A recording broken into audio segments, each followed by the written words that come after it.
banks always want to lock you into the highest rate, and I'll come out and say that Well, because now, it's dude. it's the reality. Like you said, anybody who's not checking out what other things are being offered at the time of the renewal is being ignorant. The what they offer you 8 out of 10 times is not their best rate. Welcome to the Ottawa Property Podcast with your hosts Tony McNeil and Adolfo Alvarenga. Each week, they'll take a look at what's happening in the Ottawa real estate market and offer practical advice and insights for listeners.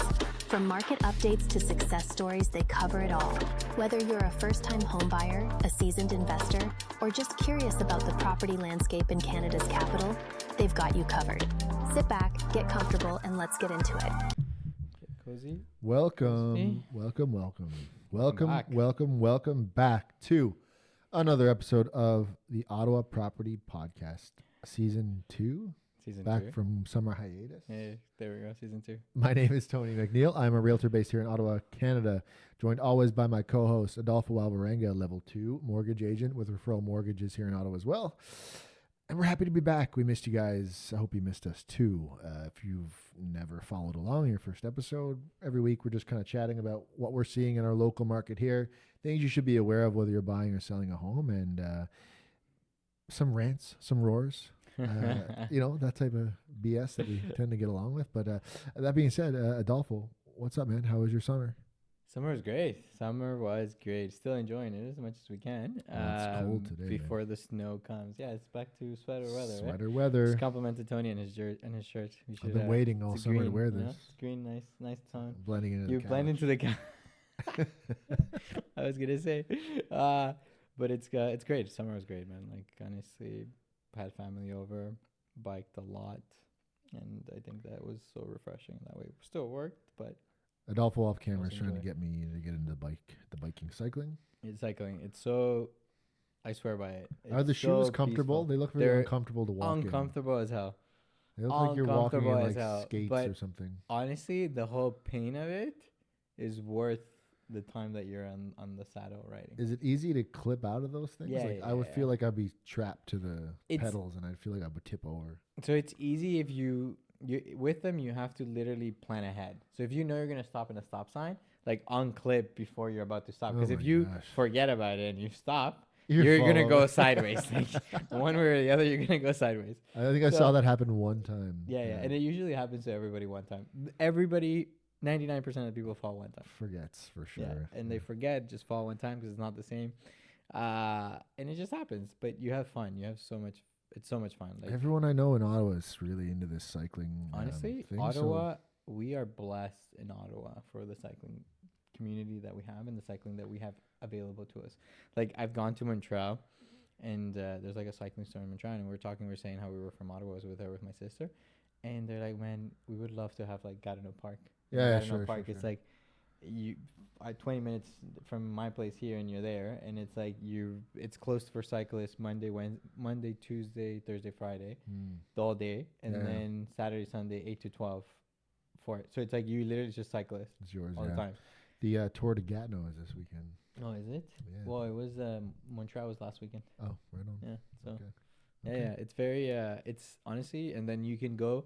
I've gone from Canada to Orleans all on a bike. That's insane. And just a bike pass the whole way. Like the way the city is connected is incredible for cycling. You can tell he's very passionate, ladies and gentlemen. I am, and I just got into it last year, so He's got like the bug. He I have got the bug. bit. It's a slippery slope, that'll tell you. That sounds expensive. but it's well worth it. It's Well, your health at I'm the end of it. glad you It's an enjoyed your investment. summer biking Yeah, yeah. around Ottawa. That's incredible. How was your summer? Steady as she goes, man. I was doing a lot of projects around my house, as you know. I feel like I'm project free now for the most part, except when Louisa drops random things, and I've been shutting them down. Sorry, I have been. Sorry, babe. No, I'm tapped out. Well- It's like fall now. You know what I mean? Like it's time to refocus. The next couple of months, I anticipate will be very busy, Mm-hmm. and then December will come, and maybe I'll do some projects then. I don't know. I doubt that. We'll see. I did It's a lot. the I did a holidays lot. at that point. So maybe at the holiday time season when people are like more slow Well, and you're kind of That's when I started probably- that bookcase last yeah, year. the one that lasted until this summer. Hey, it looks beautiful. Hey, now. guys. It's finished, guys. This is what Tony said before. It's like I'm gonna start the bookcase. I promise Yeah. Lisa's gonna take us a week, 2 weeks max. It took me 7 Max. months. I'm not kidding. 7 months. I mean, I think the only reason is because we needed it done. Yeah, that was so true. Everything's just like shoved in there now. Like a bit of backstory. Like this was all finished. All these projects had to be wrapped up around the same time because I was having an appraisal done on my property. And if you came over and look at this beautiful bookshelf, you just wouldn't be able to open the doors because there's so much crap stuff in there now. The appraiser walked in and just be like, open the it's- door. oh, If you fully like, would've been take like- a picture, see it. That's it. Open the door of the room. Let's get back Yeah, out. exactly. Don't open any cupboards. Don't open anything. Yeah, don't even like walk near it in case it bursts open at the seams. But no, it was good, man. I'm excited though to be back to like work full time. Although summer was pretty steady, like I think the market itself kind of just like chugged along. I mean, if you look at the numbers for like May and June, June was especially busy compared to last year, and even like we got the numbers. I mean, we're not going to do market updates because I don't think people really want me to spew numbers, but I'm going to let you know that the August numbers came out last week, and even August is up. I mean, I think it was up like 12% year over year or something like that. So 12%. I think so. Okay. I'd have to confirm it, but it's something like that. We're up in terms of sales volume. Prices have remained pretty steady.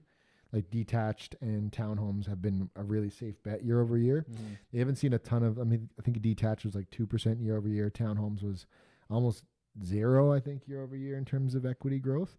But you still pay down your mortgage for the last year. So even if you waited to get in and you're still waiting to get in, you paid rent instead of paying down your mortgage. So Yeah, and that's actually interesting that you mentioned that because like I actually had a call with a client about 2 days ago where he's been looking for 2 years.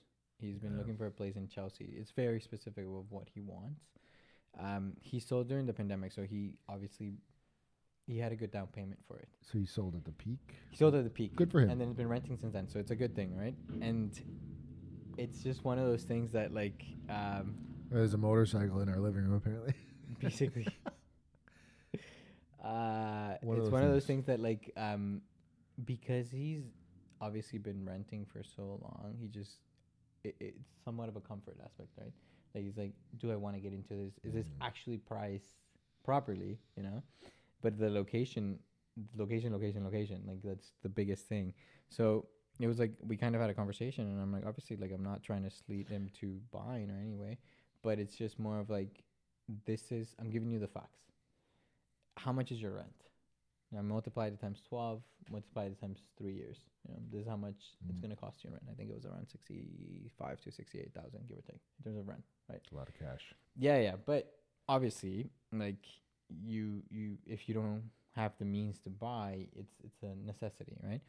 But for him, it would have cost him, 65K, but then in interest, it would have cost him 55, 60, 55, 56, I think it was about that in terms of interest. So he was saving about 10 to 12K, give or take, Sure. right, by actually buying the house.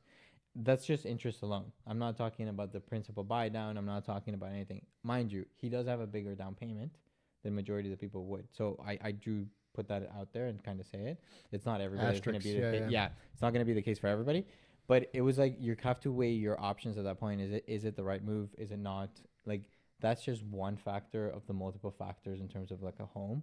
Because like obviously your principal buy down plus also the increase in prices, the appreciation of the properties, right? So it's like comparing somewhat apples to apples to an extent. It'd be like, this is your cost of your rent. This is your cost if you buy. Because interest is realistically the cost of borrowing that money is the cost of doing the transaction, right? So you compare both of them and make a decision accordingly, at that end. Well, I think it's like you pay down your principal, you got a place to live, maybe you want to do some updates to it to force some equity into the property. Like the benefits, in my opinion, outweigh the negatives in the long run. But there's no denying the elephant in the room that like home ownership is, in this case, sometimes significantly more expensive than renting. No, and it totally is. Like it just depends on what you're comparing. Totally. If I compare the principal and the interest, totally, 100%, he's paying way more on a monthly basis to own this home than he is in terms of renting, 100%. But if I actually just dissect the cost of it, because the principal buy down, the moment he sells it, he's making that money back, right? Yeah. As long as he's selling on higher than what he bought it for, so he's making that money back. So that's where I'm like, let's not consider it into the equation, because you're gonna make that money back if you end up selling it. Yep. It's more of like, what's the cost of you renting and what's the cost of you buying? Sure. And this is what it is. Like, obviously, we're not considering other factors, which is if he has to do any upgrades, if he has to do any renovations, anything like that, right? But a lot of the times in the first 3 years, rarely does anybody have to go through that. Like, Yeah, unless you Unless you may bought a have to, fixer-upper. but you know it. Yeah, exactly. yeah, or you walked into it knowing that that was the case, Sure. right? But in a perfect world, you bought a first-time home, you're not looking to it. Like, the first 5 years, usually, rarely does it happen. I'm not gonna say it never happens. It rarely happens.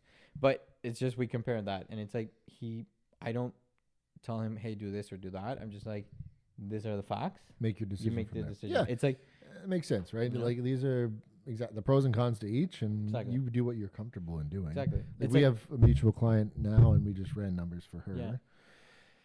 And like where she's renting right now, it's significantly cheaper. Like when she inevitably buys something, she's going to be out of pocket more money, but like her long term plan is she sees the forest from the trees. You know what I mean? Whereas she sees the long term gains of that. Like if I'm going to be renting, I'd rather be renting, and paying myself, I guess, in the forced savings account of a mortgage. Yeah. To have the access to that, if I do decide to sell, because as she stands as one individual, and this is like her looking at condos, it's a great time to be a condo buyer, by the Yeah. way. yeah, Bad time to be a condo seller, unfortunately. too many in inventory. Well, we can talk about the Toronto market too, man. Like it's gotten way worse in the last couple of months over there. It's I've heard. anyway, for her, that jump in price, it might be something that she can withstand for the next few years because it'll allow her to level up into something else. I guess my point is that as a single individual, it's going to be difficult for her to come out of the gates and buy a townhome or work towards that detached property. Like she does have to start on the bottom ring, and that it would be with a condo purchase. I think that a lot of the times you have to consider what your dollar gets you and see if that's feasible for you. Sure. And it's kind of like everybody dreams about having the detached home or the single family home, But where are you in life in that moment? And remember that you're starting somewhere. Mm-hmm. You're going to eventually, if you keep progressing, you're going to eventually get where you want to get. But you have to start somewhere. It's like, yes, like you ask all the parents of our generation, it's like maybe it was completely different for them in that case, right? Of course it was. Yeah, Like the prices were different, but even then, like the prices, then the interest rates were completely different than like what they are now. 17%. Yeah, like exactly. it's like yes, but the values were way low, 100%.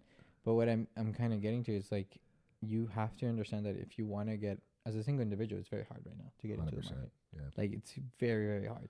Like Yeah. I was having a conversation with another party, and it's like they wanted to buy a house with their son, and he asked me like, what does he qualify on his own? And I'm like, he's making about 69K, and it's like about 350K. He's like, his exact words were like, he's not gonna get a tenth for that, basically. And I'm like, it's the unfortunate reality that we live in. Yeah. Condos is a good idea because of the fact of the price point that you can get into them. Yeah. But you have to go with the mentality that it might not necessarily appreciate as quickly Yeah. as anything else in the market. Well, we should segue into this. This was fascinating, and it is what it is. Like the condo speculators got pinched hard, and everyone knows that after the correction happened when the pandemic kind of fizzled out. There was a gentleman this week or last week on CTV News. He had bought a condo in Toronto at the peak. It was a 1-bedroom, like 600 square foot, 1-bedroom condo. He paid almost $900 for it. I think it was like $890 or something like that. By the time it was ready and he was ready to close on it, the prices had significantly dropped. And a lot of people don't realize too, like if you didn't lock into an interest rate that was you could hold until the project was finished, like you were looking at rates that were probably, maybe you were looking at a 2% rate when you first purchased it, and now rates are in like the 5 or 6s. Like it's a freaking huge amount of swing there, enough to like really throw your numbers and skew everything. So the gentleman had to sell or assign the condo. So someone bought it on an assignment for 5 something. And now he obviously doesn't own the condo. Someone else owns it, but he still was on the hook for that 300 plus delta. How? So now he has a mortgage for 300 on something he doesn't even own. He had to put a mortgage on his main Yeah, residence. well, he has, at I that guess, point. I guess because he had to come up with the difference to pay it. So he's paying that mortgage of $300 on something he doesn't even own. Isn't that wild? It's wild. It is wild. But it's just odd because like things like this happen, and it's just because of how the market got. Like I've had, especially pre-construction. You think of it and it's like you're signing on paper, signing a good amount. This is going to continue to go up. Nothing there. You could look at the dirt. Like most of the time you're signing these papers, there's not even a hole in the ground at this point. I know. And a lot of the times people don't realize Haven't even bought the shovel yet. Builder contracts are locked solid. Oh yeah, to protect the builder. 100%. Like I've seen, and I think this is a story in Toronto too, or Brampton, I think it was, where like the project never finished, and people lost their deposit. Yeah. Tyrion will protect a certain percentage of your deposit up to a certain amount, but not the full amount depending on what the price is. And that's in condominiums. Yes. I think it's in everything. Is it? Yeah, I think it's detached too. Okay. Well. Yeah, they have deposit protection for anything that's pre-construction. But there's a certain limit. It's not like if you put down, let's just say for argument's sake, it's 100K, and you put down 200K, like you don't get the full 200 back. Yeah. And that's where like you have to those are factors to take into consideration, because it's like yes, you want a new home, a brand new, nobody's lived in it, you don't have to worry about any repairs or anything like that, 100%. But then there's also asterisks that come with it. That's like there's things that could potentially not work out, right? And that project, I was in shock because like the government had to kind of go into it. I think the Ontario Premier, basically Doc Ford, had to mention something about like he couldn't believe how the project couldn't be finished and stuff like that. But it's just the company went bankrupt at that point, and like they've been bankrupt, or it dissolved itself because what they were building it versus what they sold it for, probably just the numbers didn't make sense. Exactly at that point. So that's where like it's like it's kind of difficult on that aspect, and you have to be careful with it, right? I mean, pre-construction stuff is like, it's scary. It's one thing if you're buying it as an end user, but the problem I think with the condo market in Toronto and even Vancouver, the rentals. Well, there were speculators, and these investors were buying these shoeboxes or studios or junior suites or whatever they call them, where they're not actually like, no one's going to want to live like that, man. Yeah. Like I've seen because I watched that article obviously, and I'm like, I'm just going to go on. We have access to the Toronto Real Estate Board through our system, so I'm like, and I just came back from a trip to Toronto. So I was like, I'm just going to look in the area that I was in and see what a one bedroom would cost me. And like the studios, man, they're still selling for like $350 to $400.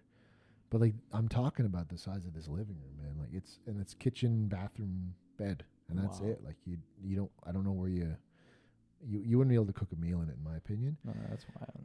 But I guess my point is that these builders are building these things, and investors and speculators are buying them like with total disregard for the people that were actually going to live in these things. So now that they're stuck with all these, no one wants to buy them because they're like, I don't want to live in this, man. So then the question, and we can kind of segue into this, is like the question is like, you know how they say that they want to build a certain amount of homes? Because those are building a certain amount of homes. Those are numbers according to it. Yep. But then if you're building homes that people don't want to live in, don't want to buy, what's the point of necessarily building them? So this is very true. And like in the back of my mind, because after this happened and all this inventory came online, and investors couldn't close or they couldn't rent them for what they needed in terms of their mortgage payment, it was a huge flood. And that's what put all this downward pressure on pricing. What does it look like moving forward? All these projects got switched to purpose-built rentals. Even in Ottawa, that's happened a lot. And all these towers you see, especially like LeBreton Flats and stuff like that, a lot of that's going to be purpose-built rental. At the same time, who is going to be the end user in that? So when you have thoughtful planning about who's actually going to live in this thing, then you can build 1-bedroom, 2-bedroom, 3-bedroom homes that make actual sense for the people that are going to be living in these damn things. But we see a lot of the times, or at least I've seen it a lot of times, and it's like a lot of these projects, they just want to maximize how many units they can fit. It's just exactly and that. It's just the like numbers. Chopping up the thing. How can we fit another one in there? Exactly. And it's like, okay, well, this is another price point in terms of borrow dollars. a couple of square feet from this one, couple of square feet. Oh, I got another one. But then that's where it doesn't become a realistic. And it's the question is greed, my friend. Yeah. But then you get the other side of it. It's like if you're sitting on projects that people don't want to buy. Well, it's a double-edged sword, man. Yeah. If you fly that close to the sun, you're gonna get burned. Yeah, and it's difficult. And now we have news this week from the Liberal government, Mark Carney releasing the the Build Canada Homes project, which has been really kind of interesting. Obviously, they both parties, I think, campaigned hard on this, like how you're going to address this housing crisis that we seem to be in. So it's the Build Canada Homes program. I think it's $13 billion to invest in, I believe it's mostly purpose-built rental projects, affordable rental projects. So there's 6 sites that are planned, 6 initial sites: Dartmouth, Longueuil, which I guess is probably somewhere in Quebec because I'm pronouncing it like a caveman. Ottawa, Toronto, Winnipeg, Edmonton. And this is the factory-built homes that everyone's kind of been... The prefab homes. The prefab, thank you, yeah. Which is interesting. I mean, guys, I get lost in some of this threads. I'm telling you, it was the worst thing I ever downloaded on my phone. Reddit? Reddit's not even that bad, man, but threads, because the algorithm just feeds you all this, like... You click on one thing, you're like, oh my God, I'm going down 50 rabbit holes and it's midnight, I should go to bed. Seriously, it's so bad, dude. It's so bad. And I'm terrible for it. It's an addiction. Anyway, the factory built homes, like it apparently Brookfield, which is what, Mark Kearney was the chair of. Is it Brookfield? I think it's Brookfield. They're one of the leaders in these factory built homes. So there's like speculation that, that's the reason he's doing it, is because his old company is going to get the contracts for these types of things. It wouldn't surprise me. Like I've said it before, Liberal, Conservative, Green, or NDP, they're all crooked, man. Every single one. Yeah. Whatever you can do to pad your pockets. But so it's 4,000 homes in the initial, and it's not clear how many per of those 6 initial sites we'll see. Okay. But it's 13 billion.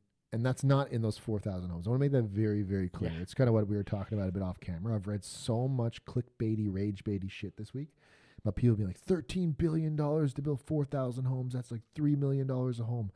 Like, give your head a shake. If you believe that at face value, then you're an idiot. I'm just going to say it. I'm sorry. And it upsets me because... Straight up. No, I'm serious, Straight up. Man. No fluff, no sugarcoating. I'm so sick and tired of it because... people post this stuff and they don't read and they don't think like an adult and like a human being and they just don't dig a little bit deeper. Like clearly they're not going to spend $3 million on 4,000 homes. Oh yeah, 3 million. Yeah. So anyway, it's just the initial wave, right? I'm kind of interested to see where this goes. Like with the city, it is as a whole now. Like we are seeing a lot of those purpose-built rentals. I think we're going to see a flood of inventory over the next 5 or 10 years once these projects start coming online. Like it's going to take time. Yeah. Especially like with steel and aluminum tariffs.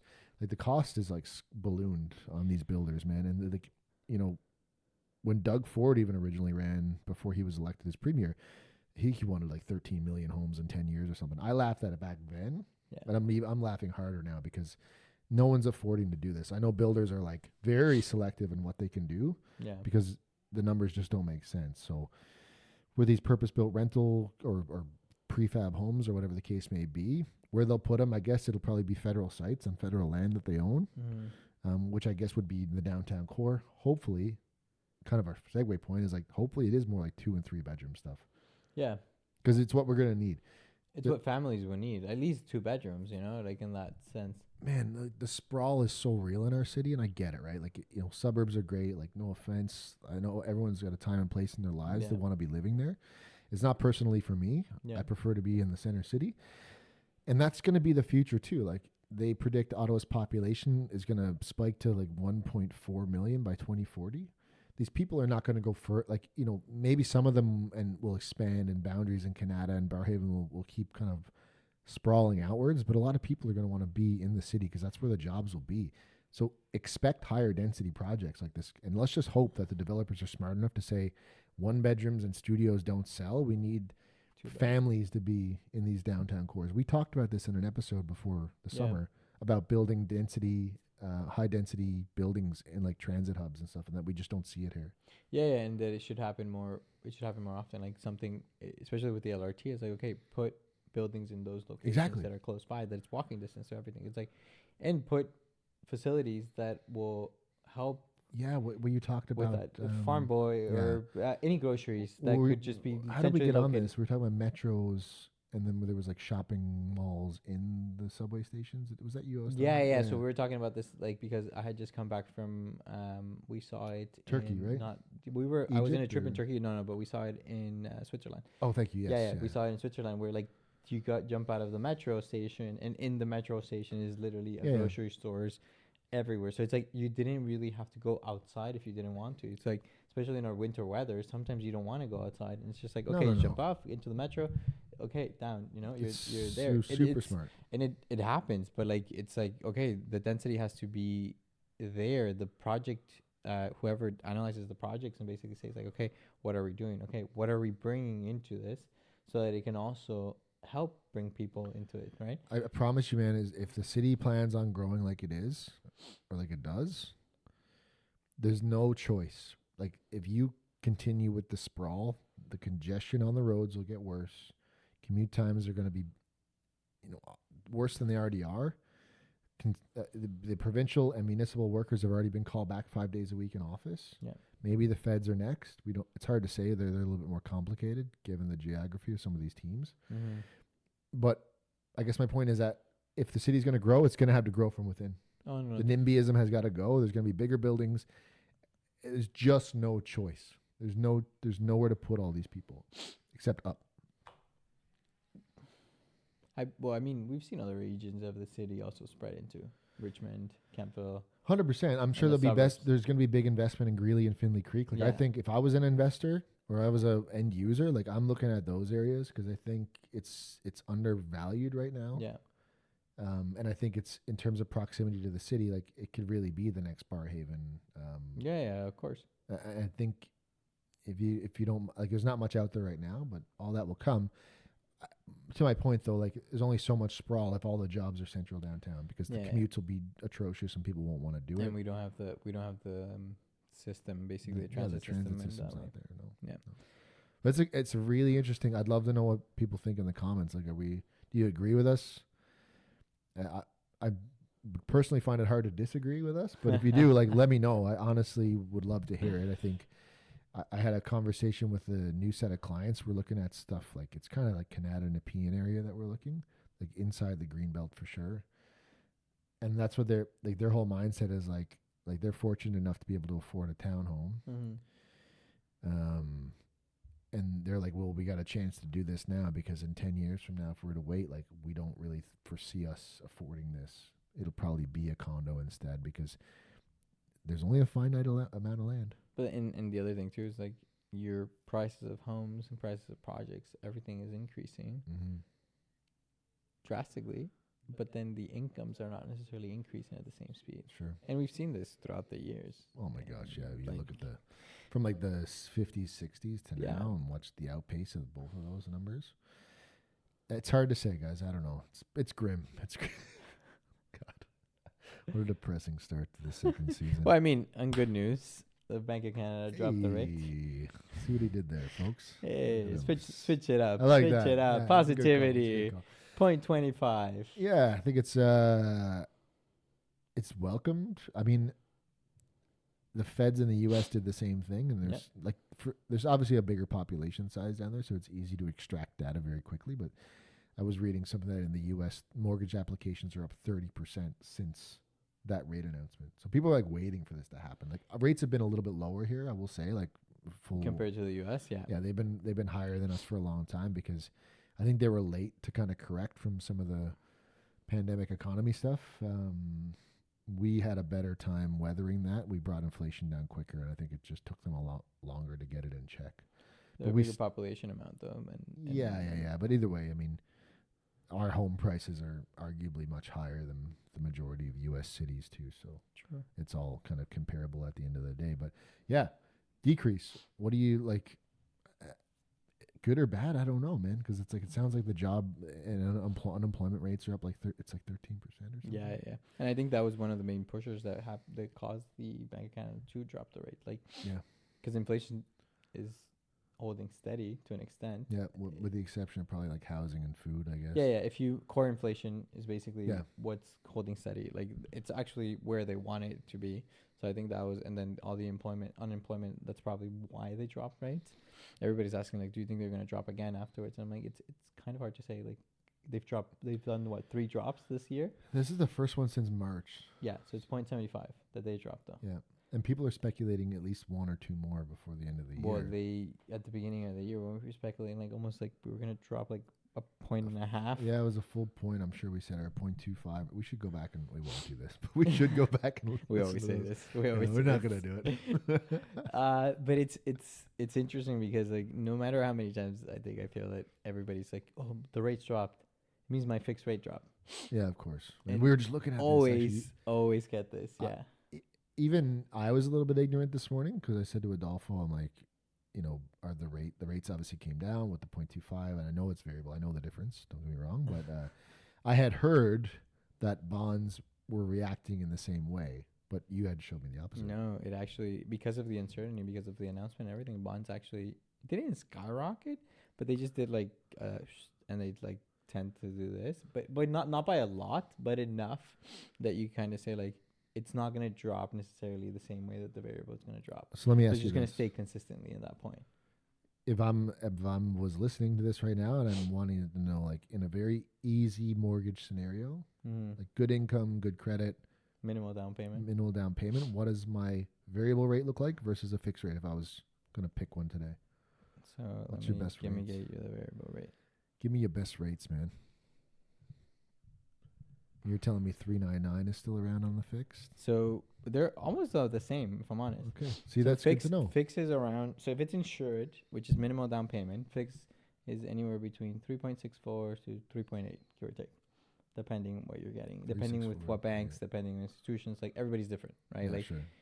different lenders. And this is actually interesting because in most of this year, you could say, the banks have been very aggressive and in terms of pricing. Up until like the last 30 days or so. No, and like still continue. Like the Interesting. banks is still. Well, you were being telling very me aggressive. that like people were, sorry, just to interrupt, but Mhm. you just told me that Scotiabank off camera. You told me that.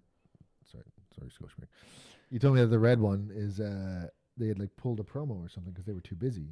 They did, so yes, and this is speculation. I obviously don't know what's happening, but banks have a year end on October 31st. Ah, okay. So So they maybe their quota's full. Basically. Interesting. So they're like, okay, sucks, man. What let's a stop this. shitty thing. But the thing is, we've had it for a while.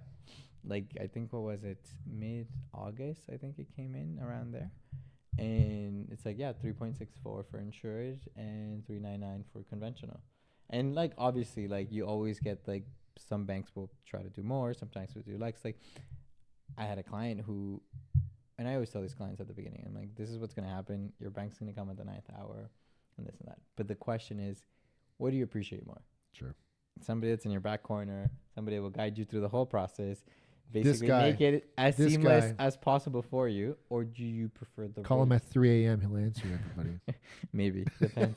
Just kidding. Do not call him at Um, 3 a.m. So it just kind of is like in that sense, it's like okay, and everybody's different. Some people are just rate focused 100%. Yeah, Some we've people seen that, I appreciate the service. Some people appreciate the knowledge. The reality is, you're not buying just anything. No. It's a very big investment, and for most people, it's the biggest investment of their lives. So it's just like, okay, you want to make sure that what you're getting is actually good. You're running through the whole process properly. Rate is important, 100%. It's not the most important thing. And a lot of the times banks kind of try to do that, like of a poking the bear and be like, hey, yeah, you got this, but we'll get you this. But the reality is they don't offer you that at the beginning. Because Try they were try hoping you getting would an take it so they can make more money. Guys. Exactly. Come on. try getting an advisor sometimes on the weekends or after hours. Not gonna happen. Try getting them an answer quickly. Rarely does it happen. Yeah. And it's so and it's not just it's not to I'm not saying it to talk badly about that. I'm just saying stating facts at that point. Like that's because they don't take their work at home. They don't do it's 9 to 5, 8 to 6, whatever you want to call it. Sure, some of them might work on the weekends, but it's not the same as like if you're dealing with a proper broker. We say, okay, we kind of flex our availability according to the clients, and we try. I need to know about what's going on in your world. I need to know about what's going on in the lawyer's world, and in that processing right of it. So it's and there's completely certain different. deals. Like we talked about this about like knowing your client's file. Yeah. And knowing what you should and shouldn't share. Yeah. But if you don't have that advice in your corner, like, Yeah, and we'll it's talk about this more when the deal closes. But like, we got a good story there for sure. we're not, and it's not like we're hiding stuff. It's just like we're presenting what's being asked for us. Yeah, I'm going to And give that's you it. exactly what you need and nothing more. You don't need any, like, the bank. You got to remember, someone advocating like Adolfo in your corner could understand the situation and know like, you know, what needs to be said and what doesn't need to be said, where a bank is going to want everything know at face value. If they find it too risky, they'll just, the file is toast, right? Yeah, and I've got a couple of deals where like clients are like we're stretching it a bit, you know, and in rooms for exceptions. And I think I've said this in so many episodes. It's like we live in a world where exceptions are possible. Sure. And it's just knowing what exceptions, and that's the experience of where the broker kind of comes into, and it's the experience of like, okay, what world of exceptions do you think that will be approved, you know? And it's kind of saying, okay, this is what we can handle with, depending on how the strength of the file. Yeah. But it's like having that, okay, and I'll segue back to your question, was like the rate. This is what we were offering, 3.64 to 3.8, give or take. That's what we had For your fixed. for a fixed 3-year fix. Okay. Right? 3-year fix insured. So it means when I say insured, it always means Less less than than 20%. 20% down as a down payment, which now as a first time home buyer, you can extend the amortization to 30 years. So then now, which has been a good thing from the government because it makes more room for qualifications. Yeah, it's hundreds of dollars a month, right? Yeah. And it makes your monthly payment less, Yeah. right? But then we were seeing 399, 384 For the variable? for the conventional. So when you have 20%. So around there, but variable right now is insured would probably be around 3.8. Okay. 3.9, give or take. It's still a little bit higher. It's still a little bit higher, but if it continues in the same trend, Yeah, it'll be lower soon. like I The have same thing kind of happened a few months ago when we were speculating about rates again and coming down over the last, like, let's say this time last year when we were talking about this stuff. Variable sitting much higher, or not much higher. Let's say it's a little bit higher. So it's like the banks want to kind of hook you into that fixed rate Yeah. because they want you to lock in there in case variable does drop. You're locked in at that higher rate, and your penalties are going to be too high to swap to a variable at that point. banks always want to lock you into the highest rate, and I'll come out and say that. Like I love that. Call them because out, it's dude. it's the reality. They will in any renewal, and anyone, like you said, anybody who's not checking out what other things are being offered at the time of the renewal is being ignorant. Sure. Because you have available for that for everything. Like call a broker, call your bank, negotiate with the bank. What they offer you 8 out of 10 times is not their best rate. They could always offer you better. And so many renewals that we're seeing at the end of this year, so many renewals we're going to see next year, because that's when Yeah, we're still not through the cliff yet. no, because it's like 2020, 2021, we're basically at the lowest rates that we've ever had in history. Yeah. They're all renewing coming the next few years because most people took 5 years. Yeah, So 2021 will be another, or sorry, 2026 will be another big year for Yeah. those people that purchased in 2021. so it's like know your options, know what's out there, talk to somebody about it because it's very important. Even if it's just an hour conversation, most brokers should be happy to do that. Yeah. You know, and they're not, and obviously depending on the broker, like the good brokers won't try to force you to something that they don't think is a good idea. I had a client where like in the last minute, he was working with another broker. It's a friend. He wasn't able to get the rate that the broker had originally offered. You're talking a week before. Oh, wow. And he came to me at that point, and we're chatting, and I'm like, look, I can't do it in a week. Impossible. But, and if you were to go open with your institution, this is how much it's going to cost you for the time that I need it, you know? This is how much you'd be saving in that rate compared to the rate that they're offering you right now. Was it that much better, eh? It's just the difference between the rate, and this is where people sometimes forget, the rate in percentages might sound big. The dollar amount is very minimal. So what it would have cost him to go open compared to what it would have cost him, and what's he saving from the two difference of rates, what his bank was already offering to what the broker couldn't end up completing, was like he would have, even in 3 years, he wouldn't have made his money back. Oh, full. So it wasn't worth it. Take So I the rate, immediately told yeah. him, like, just go back to your bank and just basically ask them what the rate is. Just check the open. We can make a quick calculation Roll it over. and check whatever they offered. And it's like, no, this is what I'm like, look, I wish I could have helped you beforehand because obviously I could have got you a solution that I know. But your best bet right now is just to stick to your bank. Like, as much as I want to help you, it's not efficient. It's not cost effective in that way. And it's like some brokers will do this for you and tell you what is best for you as a client, while others I know that won't necessarily. But it's in every business. We see it all the time. It's one of those things. I did a video on Instagram for our market update. Go check it out, guys. Go check it out. And it said the same kind of thing and along the same lines of like, don't leave it to the last minute. Yeah. Like, why are we leaving these conversations to the 11th hour? Or as Adolfo says, the 9th hour. ESL. I'm not from Canada. I love it. ESL. I didn't call you out for it earlier. No, thank you. I appreciate it. But if you leave it too late, yeah, then you can't get the solution that you maybe were entitled to or had available to you or whatever, right? It goes the same. Like if you're planning on selling or buying, like you're not going to like, hey, Tony, can we list my house tomorrow? Yeah. We haven't done the proper due diligence to say this. Like people expect everything instantaneously, but don't realize that there's a lot of moving parts in the background. And we live in a world where like instant gratification, and everything's based on immediate result, and the real estate's not one of those. I want to tell a story. Unfortunately. This You want to tell a story? Okay, are we still have time? We got time. I think Okay, we're at 40 minutes or so, I think. I got a call. This is a very strange what happened was I was waiting for a call from somebody, and our lovely assistant's phone, Alicia's phone rang, and she answered it, and she was having trouble understanding who was on the other end. And the person I was waiting for does have a bit of an accent, and it's a fast talker, so I thought, like, maybe they called the office, and the front desk, like, sent it to Alicia's phone because they couldn't understand. So I'm like, hey, is that...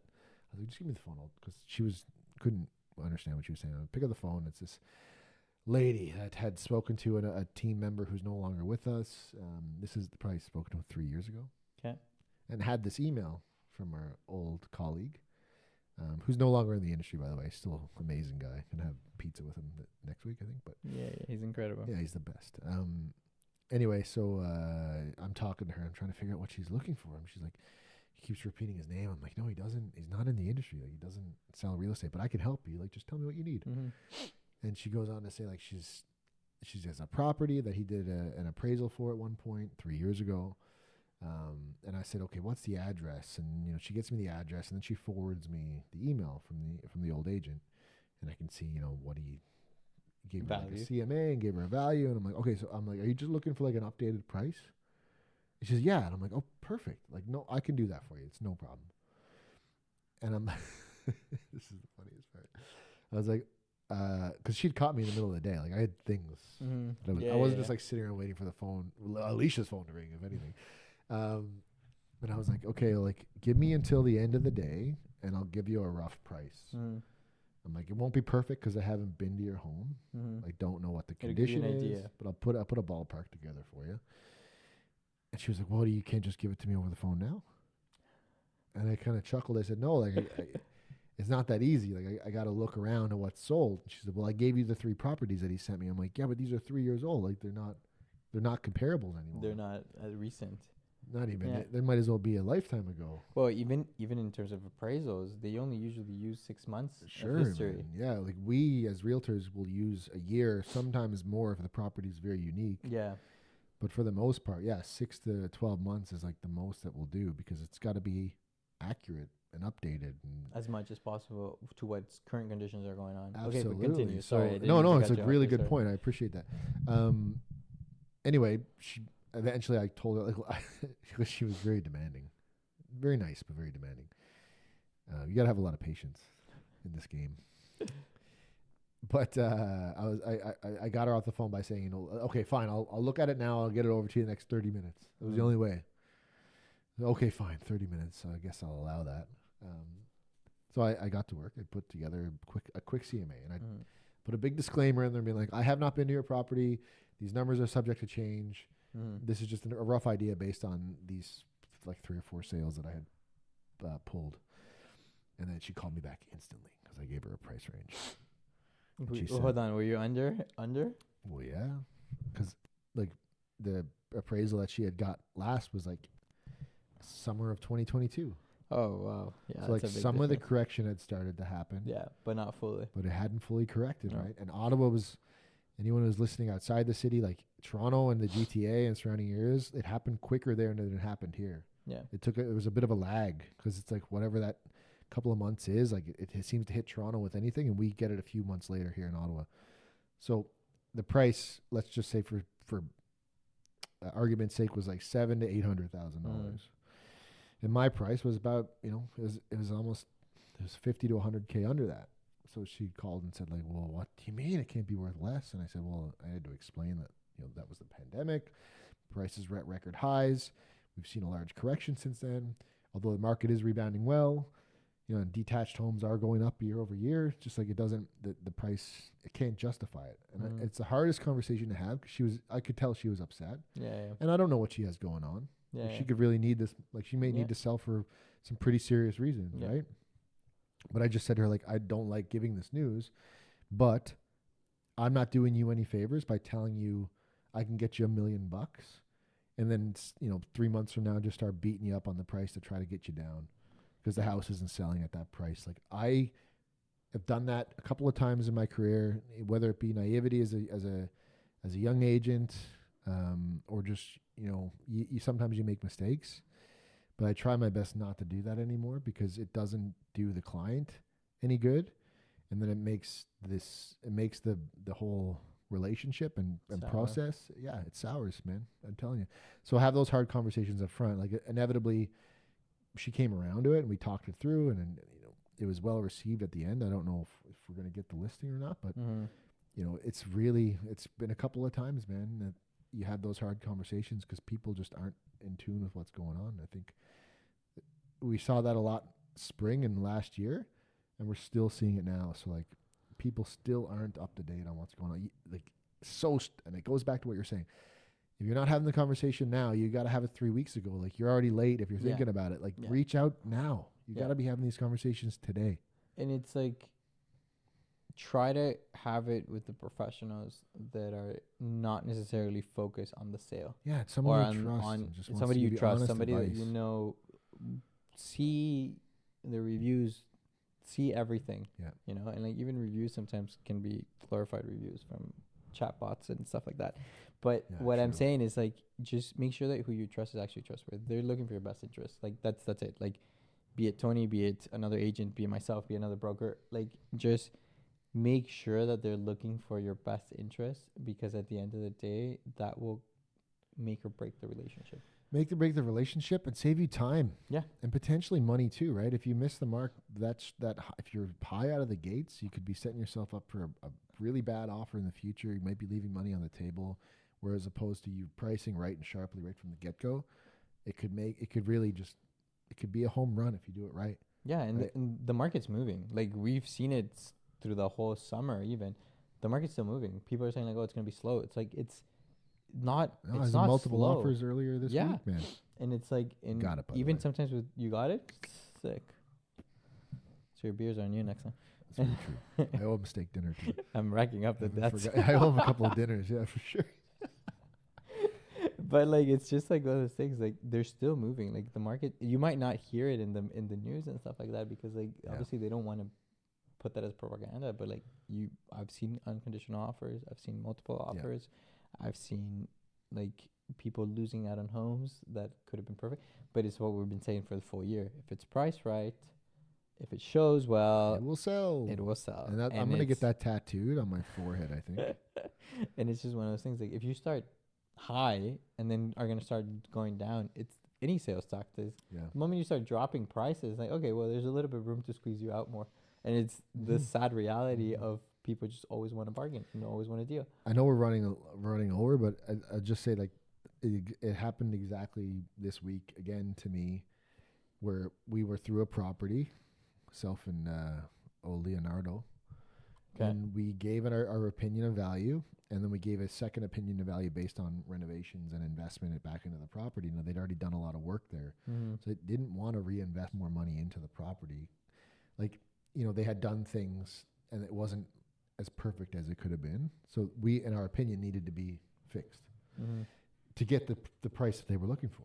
And then, we unfortunately got the news this week that they're deciding to go in a different direction. They don't feel like they want to invest any more money in the property. They're just going to list it as is with another agent who told them the price that they wanted to hear, but maybe not the realistic price of what it's going to sell for. Ooh, and like, we're going to keep track of this and see how it goes. It is, yeah. You definitely watch it like a hawk because it's human nature for sure. But again, like I walked away from that and then just thought like, I did my job and that's it, man. Like, if you don't want to work with me, I don't take any offense to it, but I know that I told you the truth. Yeah. And I've lost, man. I could tell you more. I've lost more listings than I've won doing that. That's the God's honest truth. Honest to God, I've lost more than I've won saying that. But I don't take listings that are gonna. But you can sleep at night, and that's the most important thing. Yeah. And it's like the same. I've lost multiple times, and it was like, look, I will not beat your bank. So if in this case, if your rates what you are valuing the most, by all means, stick to your bank. Yeah. And like, does it hurt? Yes. It sucks that people don't value your honesty, your time, your effort, and all that stuff. 100%.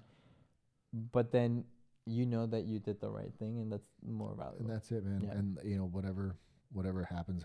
People want to work with you because they know that you're honest and stuff. That's great. That's a great way to build a business. It's really hard